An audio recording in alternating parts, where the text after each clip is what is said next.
Hello guys, welcome back to our channel Ajay Sharma में आप सभी का स्वागत है। और आज के इस वीडियो में हम पढ़ेंगे भारतीय साक्ष्य अधिनियम के बहुत ही छोटे छोटे सेक्शन है, सेक्शन 138 एंड सेक्शन 139।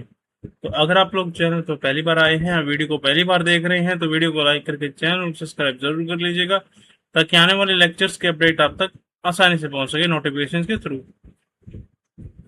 तो चलिए जी, शुरू करते हैं आज के लेक्चर को। क्या कहता है भारतीय साक्ष्य अधिनियम का सेक्शन 138 एंड 139। देखो, बहुत ही सिंपल से सेक्शन है।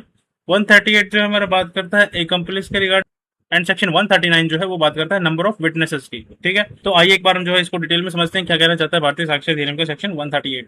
अकॉर्डिंग टू सेक्शन 138 ऑफ भारतीय साक्ष्य अधिनियम, a compliance shall be a competent witness against an accused person, and a conviction is not illegal if it is proceeds upon the corroborated testimony of an accomplice।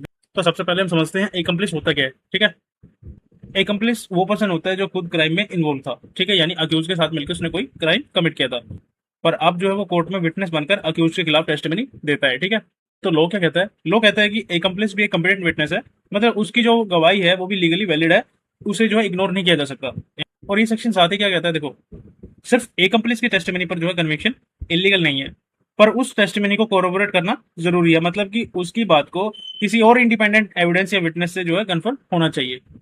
तो आइए एक बार इसको जो हम example के थ्रू समझ लेते हैं। मान लेते हैं दो लोग मिलकर जो है एक क्राइम को कमिट करते हैं। मान लेते हैं वो थेफ्ट ही करते हैं। ठीक है, पुलिस एक को जो है पकड़ती है और वो जो है दूसरे के खिलाफ, ठीक है, गवाही देता है कोर्ट के अंदर, यानी अक्यूज के खिलाफ जो है वो गवाही देता है। ठीक है, तो कोर्ट उसकी बात को तभी एक्सेप्ट करेगी जब उसके स्टेटमेंट को और एविडेंस, जैसे कि रिकवरी ऑफ स्टोलन गुड्स हो गया, या फिर आई विटनेस, या फिर सीसीटीवी फुटेज, बेसिकली कोरोबोरेटिव नेचर के जो एविडेंस होंगे उसको यानी सपोर्ट करें।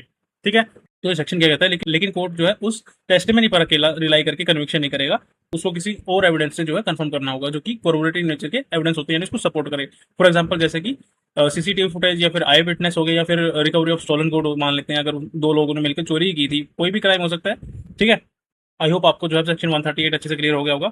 तो आइए अब हम जो है सेक्शन 139 को समझ लेते हैं। क्या कहता है सेक्शन 139 भारतीय साक्ष्य अधिनियम का? नंबर ऑफ विटनेसेस के बारे में जो है ये सेक्शन हमारा बात करता है। No particular number of witnesses shall in any case be required for the proof of any fact.